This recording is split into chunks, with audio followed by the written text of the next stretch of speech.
வணக்கம். இந்திய நேரப்படி காலை 7:30 மணி நிகழ்வுகள். முதலில் முதன்மை நிகழ்வுகளை காணலாம். கனமழை எதிரொலி. கன்னியாகுமரியில் முதலமைச்சர் மு.க. ஸ்டாலின் இன்று ஆய்வு.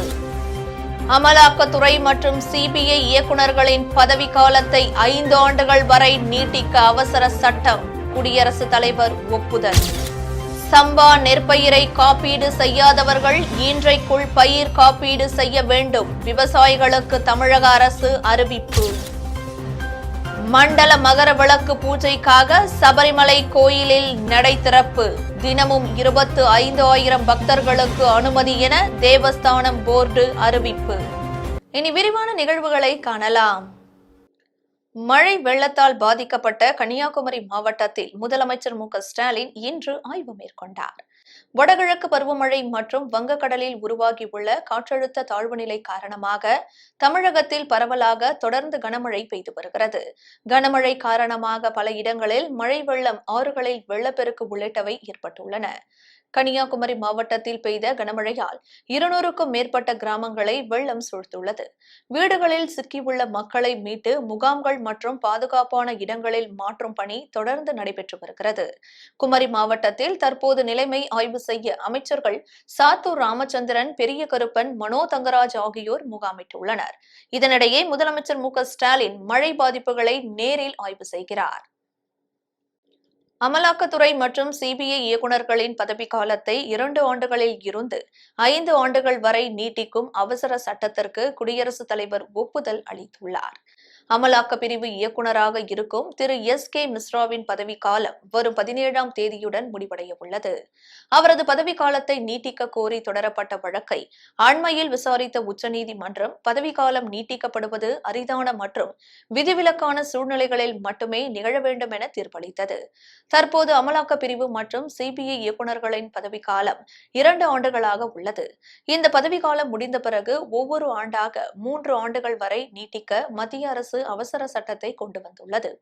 இச்சட்டத்திற்கு குடியரசுத் தலைவர் ராம்நாத் கோவிந்த் ஒப்புதல் அளித்துள்ளார். சம்பா நெற்பயிரை பிரதம மந்திரி பயிர் காப்பீட்டு திட்டத்தின் கீழ் காப்பீடு செய்ய விவசாயிகளுக்கு வேளாண் துறையினர் அறிவுறுத்தியுள்ளனர். இதுகுறித்து வேளாண் துறை வெளியிட்ட செய்திக்குறிப்பில், பிரதம மந்திரி பயிர் காப்பீட்டு திட்டத்தின் கீழ் 2021-2022 ஆண்டு சம்பா பருவ பயிர்களுக்கான காப்பீடு பொது சேவை மையங்கள், தொடக்க வேளாண்மை கடன் கூட்டுறவு சங்கங்கள் மற்றும் தேசியமயமாக்கப்பட்ட வங்கிகள் மூலம் செப்டம்பர் 15ஆம் தேதி முதல் நடைபெற்று வருகிறது. இதுவரை 20.95 லட்சம் ஏக்கர் பரப்பளவு காப்பீடு செய்யப்பட்டு சுமார் 10 லட்சம் விவசாயிகள் இத்திட்டத்தில் இணைந்துள்ளனர். இந்நிலையில் சம்பா நெற்பயிருக்கான காப்பீடு தஞ்சாவூர், நாகப்பட்டினம், மயிலாடுதுறை, திருவாரூர், மதுரை, புதுக்கோட்டை, கரூர், சேலம், திருப்பூர், காஞ்சிபுரம், செங்கல்பட்டு, தேனி, ராமநாதபுரம், திருச்சிராப்பள்ளி, வேலூர், ராணிப்பேட்டை, திருப்பத்தூர், திருவண்ணாமலை, தருமபுரி, விழுப்புரம், கள்ளக்குறிச்சி, பெரம்பலூர், சிவகங்கை, கடலூர், திருவள்ளூர் மற்றும் ஈரோடு ஆகிய மாவட்டங்களில் இன்றுடன் முடிவடைவதால் விவசாயிகளின் நலனை கருத்தில் கொண்டு இன்று பொது சேவை மையங்கள் மற்றும் தொடக்க வேளாண்மை கடன் கூட்டுறவு சங்கங்கள் முழு வீச்சில் இயங்கிட நடவடிக்கை எடுக்கப்பட்டுள்ளது. எனவே இதுவரை சம்பா நெற்பயிரை காப்பீடு செய்யாத விவசாயிகள் உரிய ஆவணங்களுடன் இன்று பொது சேவை மையங்கள் அல்லது தொடக்க வேளாண்மை கடன் கூட்டுறவு சங்கங்களை அணுகி இத்திட்டத்தில் பதிவு செய்து பயனடையுமாறு வேளாண்மை உழவர் நலத்துறையினர் கேட்டுக்கொள்கிறது என அதில் குறிப்பிடப்பட்டுள்ளது. சபரிமலை ஐயப்பன் கோயிலில் இந்த வருடம் மண்டல மகர விளக்கு பூஜைகளுக்காக இன்று மாலை நடை திறக்கப்படுகிறது. 16ஆம் தேதி முதல் தினமும் 25,000 பக்தர்கள் தரிசனத்திற்கு அனுமதிக்கப்படுவார்கள். சபரிமலை ஐயப்பன் கோயிலில் வருடந்தோறும் நடக்கும் மண்டல மகர விளக்கு பூஜைகள் பிரசித்தி பெற்றது. தமிழ்நாடு, ஆந்திரா, தெலுங்கானா, கர்நாடகா உட்பட பெரும்பாலான மாநிலங்களில் இருந்து லட்சக்கணக்கான பக்தர்கள் குவிவது வழக்கம். ஆனால் கடந்த வருடம் கொரோனா பரவலை தொடர்ந்து பக்தர்களுக்கு கடும் கட்டுப்பாடுகள் விதிக்கப்பட்டன.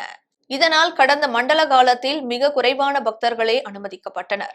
இந்த வருடம் பக்தர்களுக்கு கூடுதல் தளர்வுகளுடன் கட்டுப்பாடுகள் விதிக்கப்பட்டுள்ளன. ஆன்லைனில் முன்பதிவு செய்யும் பக்தர்கள் மட்டுமே தரிசனத்திற்கு அனுமதிக்கப்படுவார்கள். கொரோனா 2 டோஸ் தடுப்பூசி, RT-PCR நெகட்டிவ் சான்றிதழ் வைத்திருக்க வேண்டும். இந்நிலையில் மண்டல மகர விளக்கு பூஜைகளுக்காக இன்று மாலை நடை திறக்கப்படுகிறது. நாளை முதல் மண்டலகால பூஜைகள் தொடங்கும். அன்று முதல் தினமும் 25,000 பக்தர்கள் தரிசனத்திற்கு அனுமதி அனுமதிக்கப்படுவார்கள். முன்பதிவு செய்யும் பக்தர்கள் வராமல் இருந்தால் உடனே முன்பதிவு செய்யாத பக்தர்கள் அனுமதிக்கப்படுவார்கள். இதற்காக நிலக்கல் பகுதியில் முன்பதிவு மையம் அமைக்கப்பட்டுள்ளது. இந்த வருடமும் பக்தர்கள் தங்களது வாகனங்களை நிலக்கல் பகுதியில்தான் நிறுத்த வேண்டும் என்றும் அங்கிருந்து கேரள அரசு பேருந்து மூலம்தான் பம்பைக்கு செல்ல முடியும் என்றும் தெரிவித்தார். பெரியபாளையம் அருகே மங்களம் குடியிருப்பு பகுதியில் மழை வெள்ளத்தில் சிக்கி தவித்த ஒரே குடும்பத்தைச் சேர்ந்த 3 பேரை தீயணைப்புத் துறையினர் நீண்ட நேரம் போராடி பத்திரமாக மீட்டனர். திருவள்ளூர் மாவட்டம் கும்மிடிப்பூண்டி ஒன்றியம் பெருமாள்பேட்டை சுண்ணாம்பு கால்வாய் அருகே குடியிருப்பு பகுதியில் சுமார் 10 அடி உயரத்திற்கு வெள்ளநீர் சூழ்ந்து பொதுமக்கள் வெளியேற முடியாத சூழல் ஏற்பட்டது. இதையடுத்து வெள்ளத்தில் சிக்கியவர்களை மீட்க அப்பகுதி மக்கள் தீயணைப்புத் துறையினருக்கு தகவல் கொடுத்துள்ளனர். இதையடுத்து சம்பவ இடத்திற்கு விரைந்து வந்த பொன்னேரி தீயணைப்பு படை வீரர்கள் கனகா தாஸ் மற்றும் 2 வயது குழந்தை ஆகியோரை நீண்ட நேர போராட்டத்திற்கு பிறகு பத்திரமாக மீட்டனர். இதனைத் தொடர்ந்து அவர்கள் மூவரும் கும்மிடிப்பூண்டி வட்டாட்சியர் மகேஷ் பரிந்துரையில் தங்கும் விடுதியில் பாதுகாப்பாக தங்க வைக்கப்பட்டுள்ளனர். மேலும் வெள்ளத்தில் சிக்கியவர்களை பத்திரமாக மீட்ட தீயணைப்பு வீரர்களுக்கு அப்பகுதி மக்கள் நன்றி தெரிவித்தனர். நெல்லை மாவட்டத்தில் பெய்த தொடர் மழை காரணமாக பாபநாசம் அகஸ்தியர் அருவி மற்றும் தாமிரபரணி ஆற்றில் வெள்ளப்பெருக்கு ஏற்பட்டுள்ளது. நெல்லை மாவட்டத்தின் பல்வேறு பகுதிகளில் தொடர் மழை காரணமாக பிரதான அணைகளான பாபநாசம் மற்றும் சேர்வலாறு முழு கொள்ளளவை எட்டியுள்ளது. அணையில் இருந்து உபரி நீராக 7,000 கன அடி தண்ணீர் திறக்கப்பட்ட நிலையில் தற்போது 10,000 கன அடி நீர் வரை திறந்துவிடப்பட்டுள்ளது. இதனால் பாபநாசம் அகஸ்தியர் அருவியில் வெள்ளப்பெருக்கு ஏற்பட்டுள்ளது. இது தவிர காட்டாற்று வெள்ளம் ஆகியவை இணைந்து 10,000 கன அடி நீர் வரை தாமிரபரணி ஆற்றில் வந்து கொண்டிருக்கும் நிலையில் தாமிரபரணி கரையோர மக்களுக்கு வெள்ள அபாய எச்சரிக்கை விடுக்கப்பட்டுள்ளது.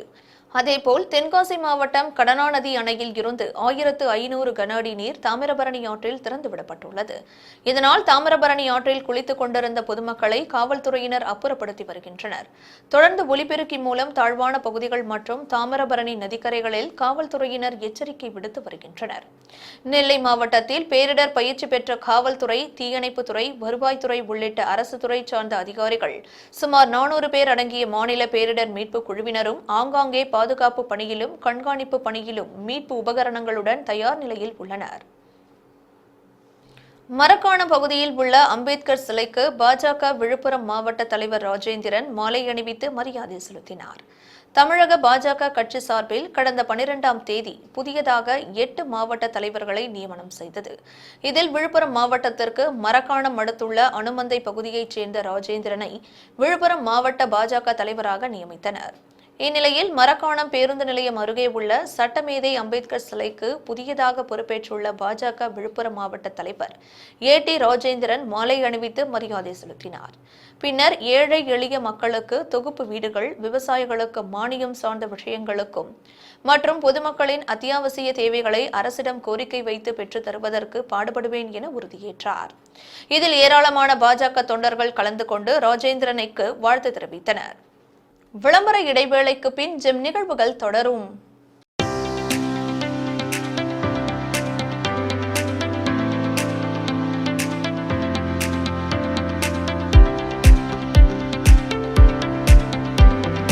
அக்ஷயா கேட்டரிங் சர்வீஸ் உயர்தரமான முறையில் சமையல் செய்து மக்களின் நன்மதிப்பையும் பெயர் ஆதரவையும் பெற்று வரும் அக்ஷயா கேட்டரிங் சர்வீஸ் திருமணம், சீமந்தம், கிரகப்பிரவேசம், மஞ்சள் நீராட்டு விழா, பிறந்தநாள் விழா, காதணி விழா போன்ற உங்கள் இல்லத்தில் நடைபெறும் அனைத்து சுப நிகழ்ச்சிகளுக்கும் சுவையான முறையில் டிஃபன் மற்றும் சாப்பாடு வகைகள் நியாயமான விலையில் உங்கள் உறவினர்கள் மற்றும் நண்பர்கள் பாராட்டும் வகையில் தயார் செய்து உங்கள் இல்லத்திற்கு வந்து சர்வீஸ் செய்து தருகிறோம். உங்கள் ஆதரவை நாடும் அக்ஷயா கேட்டரிங் சர்வீஸ்.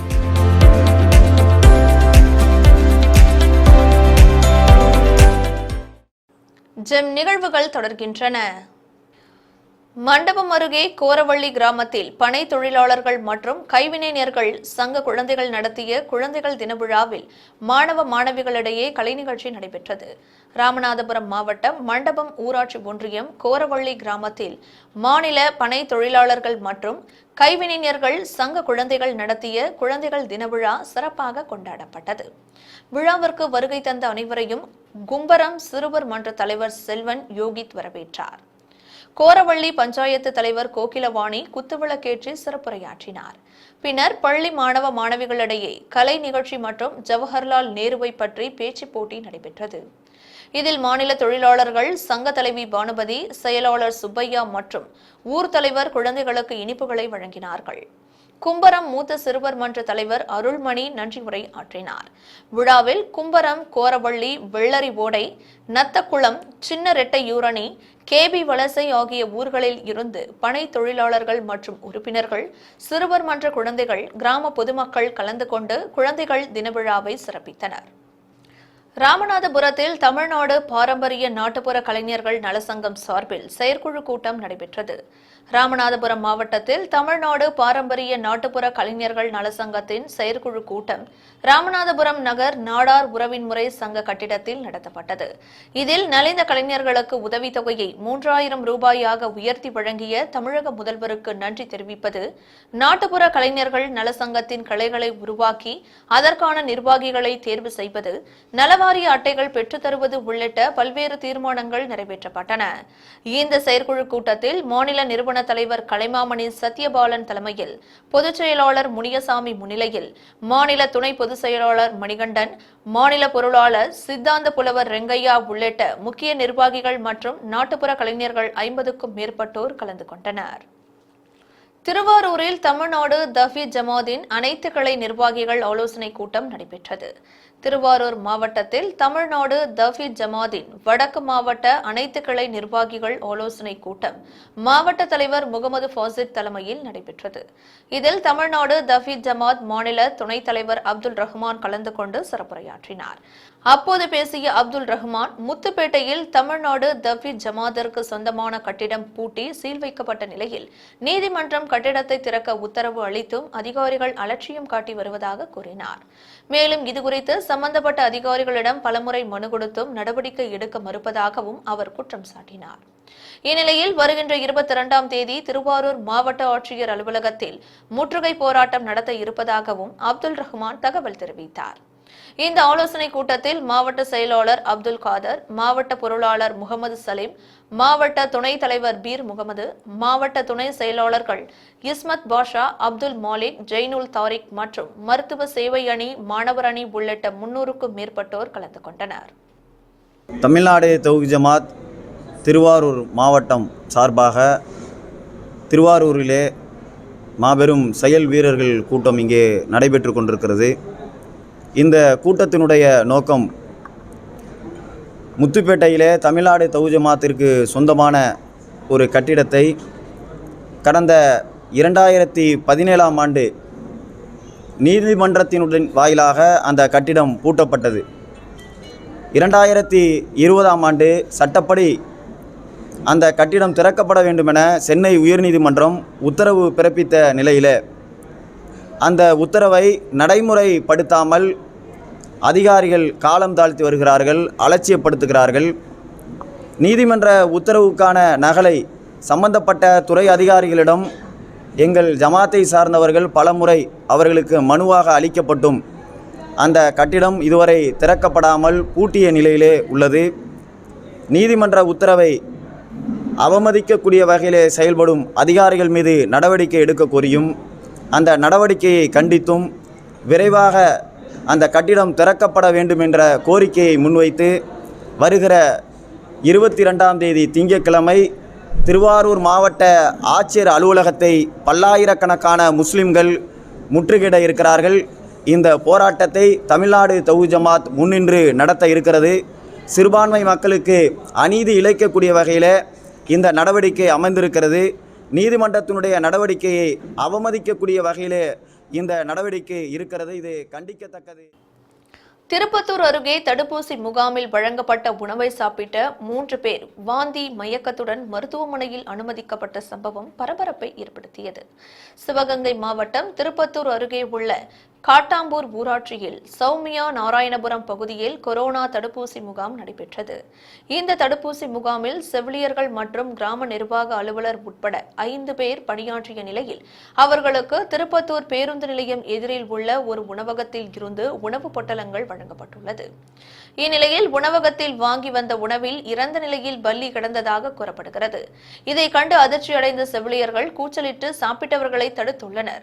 இதற்கிடையில் பணியில் இருந்த உதவி மருத்துவ செவிலியர் தேன்மொழி மற்றும் கிராம நிர்வாக அலுவலர் சீனிவாசன், கோ ஆபரேட்டிவ் துறை ஊழியர் குழந்தை ஆகியோருக்கு வாந்தி, மயக்கம் ஏற்பட்டுள்ளது. இதையடுத்து திருப்பத்தூர் அரசு மருத்துவமனையில் அவர்கள் சிகிச்சைக்காக அனுமதிக்கப்பட்ட நிலையில் தடுப்பூசி முகாமில் நடந்த இந்த சம்பவத்தால் பரபரப்பு ஏற்பட்டது. திண்டுக்கல்லில் நடைபெற்ற கூட்டுறவு வார விழா துவக்க நாள் நிகழ்ச்சி மத்திய கூட்டுறவு வங்கி வளாகத்தில் நடைபெற்றது. திண்டுக்கல்லில் நடைபெற்ற 68வது கூட்டுறவு வார விழா துவக்க நாள் நிகழ்ச்சி திண்டுக்கல் மத்திய கூட்டுறவு வங்கி வளாகத்தில் நடைபெற்றது. விழாவில் தமிழக கூட்டுறவுத்துறை அமைச்சர் ஐ. பெரியசாமி கலந்து கொண்டார். முன்னதாக வளாகத்தில் கூட்டுறவு கொடியை ஏற்றி வைத்தார். விழாவில் பழனி சட்டமன்ற உறுப்பினர் செந்தில்குமார், வேடச்சந்தூர் சட்டமன்ற உறுப்பினர் காந்திராஜன் மற்றும் கூட்டுறவுத்துறை அதிகாரிகள் கலந்து கொண்டனர். பின்னர் செய்தியாளர்களை சந்தித்த கூட்டுறவுத்துறை அமைச்சர் ஐ. பெரியசாமி, டெல்டா பகுதியில் உள்ள தஞ்சாவூர், திருவாரூர், நாகப்பட்டினம், மயிலாடுதுறை உட்பட டெல்டா மாவட்டங்களில் 17,000 ஹெக்டேர் விளைநிலங்கள் வெள்ளத்தால் மிகவும் பாதிக்கப்பட்டுள்ளது. தமிழக முதல்வரின் உத்தரவின் பேரில் எனது தலைமையிலான அமைச்சர்கள் குழு ஆய்வு மேற்கொண்டு உள்ளோம் என்றும் இதுகுறித்த அறிக்கை நாளை மறுநாள் தமிழக முதல்வரிடம் வழங்க உள்ளோம் என்றும், திருவண்ணாமலை மாவட்டத்தில் ஒரு நபரை 600 கடன், 700 கடன்கள் என பல கடன் சங்கம் மற்றும் பல வங்கிகளில் கடன் பெற்று மோசடி செய்தது கண்டுபிடிக்கப்பட்டுள்ளது. ராமநாதபுரம் கிளியூர் வங்கி கிளையில் 1.5 கோடி மதிப்பில் கவரிங் நகைகளை அடமானம் வைத்து பணம் பெற்று மோசடி செய்தது கண்டுபிடிக்கப்பட்டுள்ளது. இது தொடர்பாக வங்கி செயலர், அலுவலர்கள் மற்றும் சம்பந்தப்பட்டவர்கள் மீது கிரிமினல் நடவடிக்கை எடுக்கப்பட்டு வருகிறது என தெரிவித்தார். அரசின் திட்டங்களை கொண்டு சேர்ப்பதில் சிறப்பாக இன்றைக்கு பல திட்டங்கள் நிறைவேற்றப்பட்டு வருகிறது. அதில் உங்களுக்கே தெரியும், நம்ம கொரோனா காலத்தில் மாண்புமிகு முதல்வர் அவர்கள் தேர்தல் வாக்குறுதியிலே தெரிவித்தபடி ரூபாய் 4,000 ஒவ்வொரு குடும்ப அட்டைக்கும் வழங்குகின்ற பணியை ஏறத்தாழ 100% சரியாக இதுவரை இல்லாத அளவிற்கு ஒரு சாதனை படைத்த அரசு தான் இன்றைக்கு இருக்கின்ற கழக அரசு என்பதை நான் தெரிவித்துக் கொள்ள விரும்புகின்றேன். அதுபோக அவர்களுக்காக ஒரு சிறப்பாக ஒரு திட்டத்தை முதல்வர் அவர்கள் உருவாக்கி 14 வகை பொருட்களை அன்றைக்கு எல்லா குடும்ப அட்டைதாரர்களுக்கும் வழங்குகின்ற பணியும் சிறப்பாக நிறைவேற்றப்பட்டது. இன்றைக்கு கூட்டுறவுத்துறையை பொறுத்தளவில் மாண்புமிகு முதல்வர் அவர்கள் இன்றைக்கி நிறைய நமக்கு திட்டங்களை இதில் கொண்டு வர வேண்டும் என்று அறிவுரை வழங்கி இன்றைக்கு நகைக்கடன், பொது நகைக்கடன் 6,000 கோடி 5 பவுன் நகை அடகு வைத்திருக்கின்ற தமிழகத்தில் இருக்கின்ற அத்துணை ஏழை எளிய மக்களுக்கும் ஏறத்தாழ 15-16 லட்சம் பேருக்கு மேலே அதில் பயன்படுறாங்க. அதில் என்னன்னா ரொம்ப முக்கியமான விஷயம் என்னன்னு கேட்டிங்கன்னா, இதுவரைக்கும் இந்திய வரலாற்றிலேயே பொது நகை கடன் என்பது தள்ளுபடி எந்த அரசாங்கம் கொடுத்ததில்லை. இந்த மாநிலமும் முதல் முறையாக பொது நகை கடன் தள்ளுபடி கொடுத்த ஒரே முதல்வர் தளபதியார் அவர்கள் தான். இதை நாடறியும். இது மட்டுமல்லாமல் இந்த துறைக்கு பல திட்டங்களை தொடர்ந்து அவர்கள் அறிவித்திருக்கிறார்கள். அதன் அடிப்படை தேவக்கோட்டையில் உள்ள தனியார் பெட்ரோல் பங்கில் பெட்ரோல் போட வந்த கார் தீப்பற்றி எரிந்ததால் பரபரப்பு ஏற்பட்டது. சிவகங்கை மாவட்டம் தேவக்கோட்டை அருகே ஊஞ்சனை புதுவயல் பகுதியைச் சேர்ந்த பாண்டியன் என்பவர் தனது பேரனுடன் ஹோண்டா அமேஸ் காரில் தேவக்கோட்டையில் நடைபெறும் வார சந்தைக்கு காய்கறி வாங்குவதற்காக வந்துள்ளார். அப்போது திருப்பத்தூர் தேசிய நெடுஞ்சாலையில் உள்ள தனியார் பெட்ரோல் பங்கில் பெட்ரோல் போடுவதற்கு வந்துள்ளார். அப்போது அங்கு பணிபுரியும் பெண்மணி பெட்ரோல் போடுவதற்கு பதிலாக டீசல் 1,500 ரூபாய்க்கு போட்டுள்ளார். பெட்ரோலில் செல்லும் கார் என்பதால் டீசலை எடுப்பதற்காக காரின் உரிமையாளர் மெக்கானிக்கை அழைத்து வந்துள்ளார். டீசலை எடுத்துக் கொண்டிருக்கும் போது பேட்டரியில் இருந்து தீப்பொறி பறந்து உள்ளே விழுந்ததில் கார் திடீரென தீப்பற்றி எரிய தொடங்கியது. உடனடியாக தேவக்கோட்டை தீயணைப்பு துறையினருக்கு தகவல் தெரிவிக்கப்பட்டு சம்பவ இடத்திற்கு விரைந்து வந்த தீயணைப்பு துறையினர் தீயை அணைத்தனர். இதில் கார் முற்றிலும் எரிந்து எலும்புக்கூடாக காட்சியளித்தது. பெட்ரோல் பங்க் பக்கத்தில் தீப்பிடித்ததால் பெரும் அசம்பாவிதம் தடுக்கப்பட்டது. ராமநாதபுரத்தில் மக்கள் நடமாட்டம் அதிகம் உள்ள பகுதியில் வங்கி ஏடிஎம் இயந்திரத்தை கடப்பாறையால் உடைத்து கொள்ளை முயற்சியில் ஈடுபட்ட சம்பவம் பெரும் பரபரப்பை ஏற்படுத்தியது. ராமநாதபுரம் மாவட்டம் பாரதி நகரில் தேசியமயமாக்கப்பட்ட வங்கியின் ஏடிஎம் மையத்தில் இரவு புகுந்த மர்ம நபர்கள் கடப்பாறையால் ஏடிஎம் இயந்திரத்தை உடைத்து பணத்தை கொள்ளையடிக்க முயற்சி செய்துள்ளனர். இதையடுத்து வங்கியின் கட்டுப்பாட்டு அறைக்கு தகவல் சென்ற நிலையில் வங்கி பணியாளர்கள் உடனடியாக காவல்துறைக்கு தகவல் தெரிவித்தனர். அதனைத் தொடர்ந்து தகவலறிந்த கேணிக்கரை காவல்துறையினர் சம்பவ இடத்திற்கு விரைந்து சென்ற நிலையில் காவலர்கள் வருவதை அறிந்த மர்ம ஆசாமி அங்கிருந்து தப்பி ஓடிவிட்டார். இந்நிலையில் ஏடிஎம் அறையில் பொருத்தப்பட்டு இருந்த கண்காணிப்பு கேமராவில் பதிவாகிய காட்சிகளை வைத்து காவல்துறையினர் மர்ம நபரை தேடி வருகின்றனர். மேலும் சம்பவ இடத்திற்கு கைரேகை நிபுணர்கள் வரவழைக்கப்பட்டு தடயங்களை சேகரித்து காவல்துறையினர் விசாரணை மேற்கொண்டு வருகின்றனர்.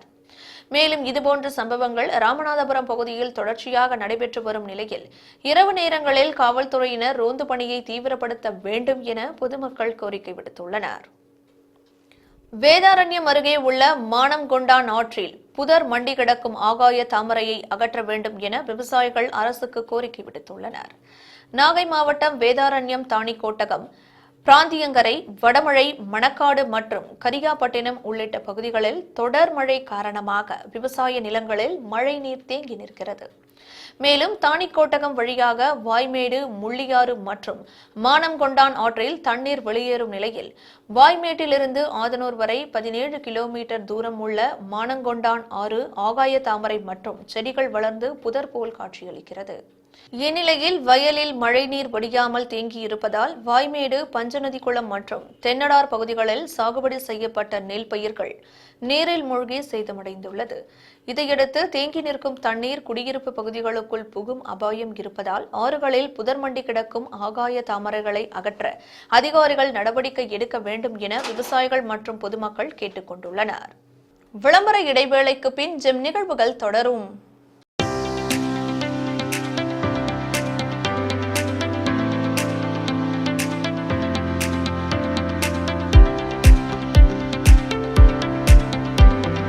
அக்ஷயா கேட்டரிங் சர்வீஸ் உயர்தரமான முறையில் சமையல் செய்து மக்களின் நன்மதிப்பையும் பெயர் ஆதரவையும் பெற்று வரும் அக்ஷயா கேட்டரிங் சர்வீஸ் திருமணம், சீமந்தம், கிரகப்பிரவேசம், மஞ்சள் நீராட்டு விழா, பிறந்தநாள் விழா, காதணி விழா போன்ற உங்கள் இல்லத்தில் நடைபெறும் அனைத்து சுப நிகழ்ச்சிகளுக்கும் சுவையான முறையில் டிஃபன் மற்றும் சாப்பாடு வகைகள் நியாயமான விலையில் உங்கள் உறவினர்கள் மற்றும் நண்பர்கள் பாராட்டும் வகையில் தயார் செய்து உங்கள் இல்லத்திற்கு வந்து சர்வீஸ் செய்து தருகிறோம்.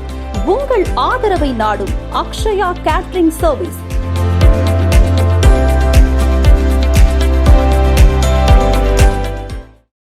ஜெம் நிகழ்வுகள் தொடர்கின்றன. காந்தியின் ஆன்மீக வாரிசாக கருதப்படும் வினோபா பாவே பற்றி ஒரு சிறிய தொகுப்பை நமது ஜெம் டிவியில் காணலாம்.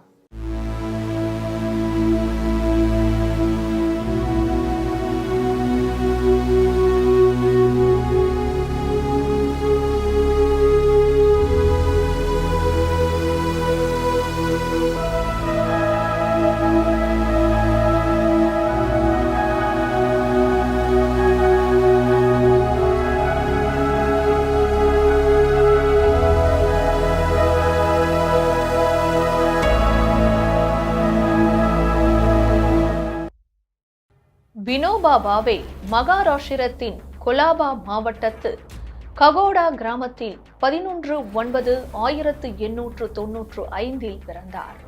பெற்றோர் அவருக்கு இட்ட பெயர் விநாயக். இளம் வயதிலேயே மகாராஷ்டிர சித்தர்கள், சிந்தனாவாதிகளின் நூல்களை படித்து அறிவை பெருக்கிக் கொண்ட விநாயக்குக்கு கணிதம் மிகவும் பிடிக்கும். ஆனால் கல்லூரியில் படித்துக் கொண்டிருந்த போது நாட்டின் நிலையை எண்ணி மன அமைதியை இழந்து சாமியாராவதற்காக காசிக்கு சென்றார். காசியிலேயே இருந்து சாமியாராவதா, கல்கத்தா சென்று புரட்சி வீரனாகி விடுவதா என்று 20 வயது விநாயக்கின் மனதில் போராட்டம். ஒரு நாள் செய்தித்தாளை வாங்கி பார்த்தால் காசி இந்து சர்வகலாசாலையில் காந்தி ஆற்றிய உரை கண்ணீர் படுகிறது. வாசிக்க வாசிக்க அவருக்கு வழி புரிந்துவிட்டது. காசியும் இல்லை, கல்கத்தாவும் இல்லை, இனி நாம் போக வேண்டிய இடம் அண்ணலின் திருவடி நோக்கி என்று அவரிடமே 7/6/1916 அடைக்கலம் புகுந்தார். காந்தி ஆசிரமத்தில் தங்கி சேவை செய்தார். காந்தியின் கட்டளையை ஏற்று வார்தா ஆசிரம பொறுப்பை 8/4/1921 ஏற்றார். கதர் தயாரிப்பு, கிராம தொழில் வளர்ச்சி, புதிய கல்வி, கிராம சுகாதாரம் ஆகியவற்றில் பயிற்சி எடுத்துக்கொண்டு மற்றவர்களுக்கும் கற்றுக் கொடுத்தார். 1938 பவுனார் என்ற இடத்தில் பரந்தாம ஆசிரமத்தை நிறுவினார். 1925 வைக்கம் ஆலய பிரவேச நிகழ்ச்சியை ஒருங்கிணைக்க காந்தியால் கேரளத்துக்கு அனுப்பப்பட்டார். 1940 தனிநபர் சத்தியாகிரகத்துக்கு வினோபா பாவைத்தான் காந்தி முதலில் தேர்வு செய்து அனுப்பினார். இன்றைக்கும் லட்சக்கணக்கான எளிய மக்களின் வாழ்க்கை ஓரளவு சீரடைந்திருப்பதற்கு வினோபா பாவும் ஒரு காரணம். விமானங்களும் மற்றைய போக்குவரத்து சாதனங்களும் தேவைதான், ஆனால் மனிதனுக்கு கால்கள்தான் முக்கியம். இதை சொன்னவர் சொன்னதோடு நின்று விடவில்லை. 14 ஆண்டுகளில் 70,000 கிலோமீட்டர் நடந்தார். நடந்ததோடு நின்று விடவில்லை. இந்தியாவின் கிராமங்கள் தோறும் சென்று 42 லட்சம் ஏக்கர் நிலத்தை நில உடைமையாளர்களிடம் இருந்து பெற்று நிலம் இல்லாதவர்களுக்கு வாங்கி தந்தார். இன்று இணையத்தில் நிலங்களை விற்கும் எந்த வலைதளத்தையும் பாருங்கள்.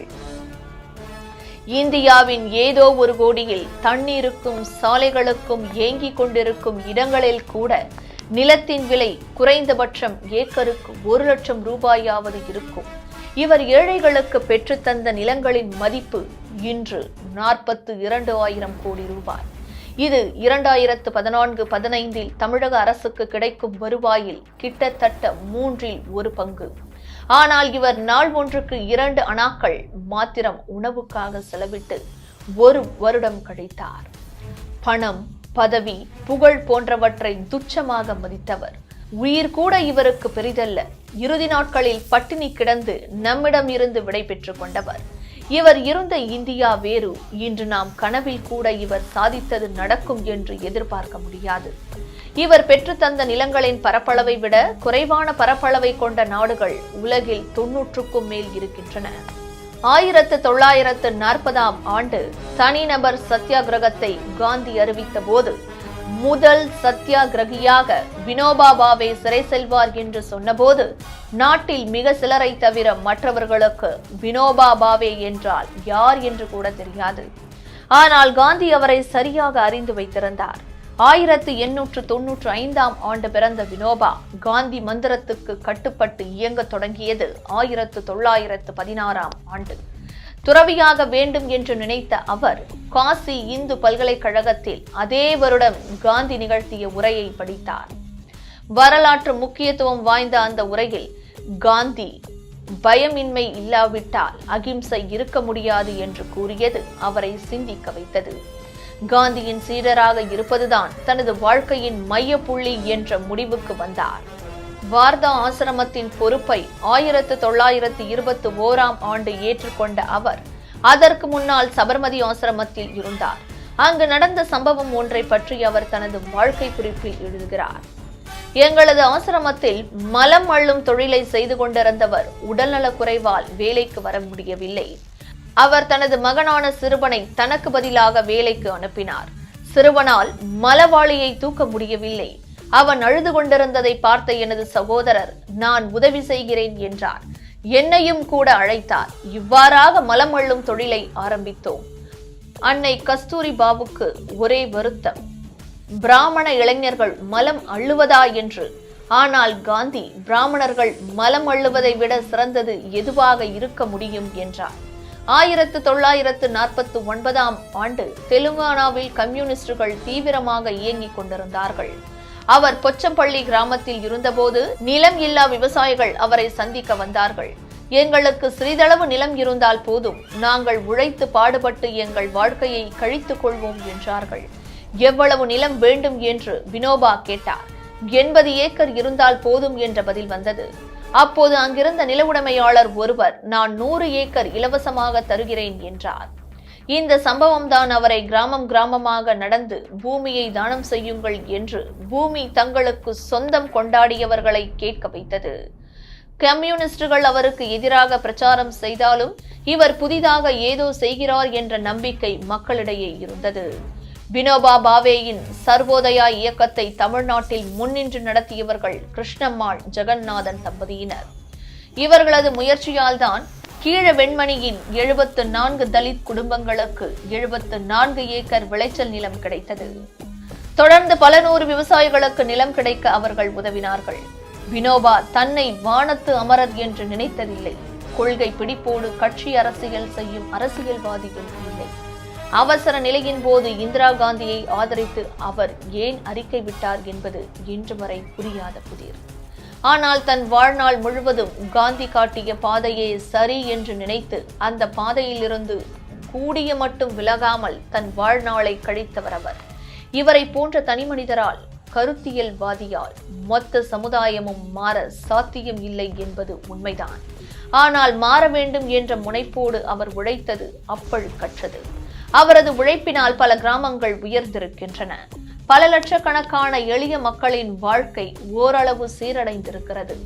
புரட்சியின் வாழ் இவரால் மழுங்கியது என்பது உண்மையாக இருக்கலாம்.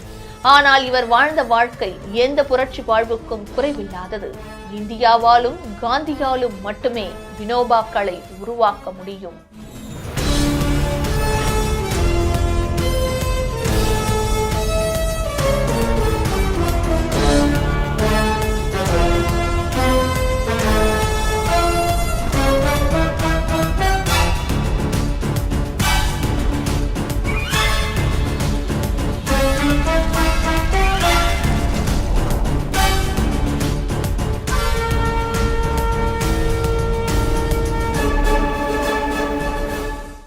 மீண்டும் ஜெம் முதன்மை நிகழ்வுகள்.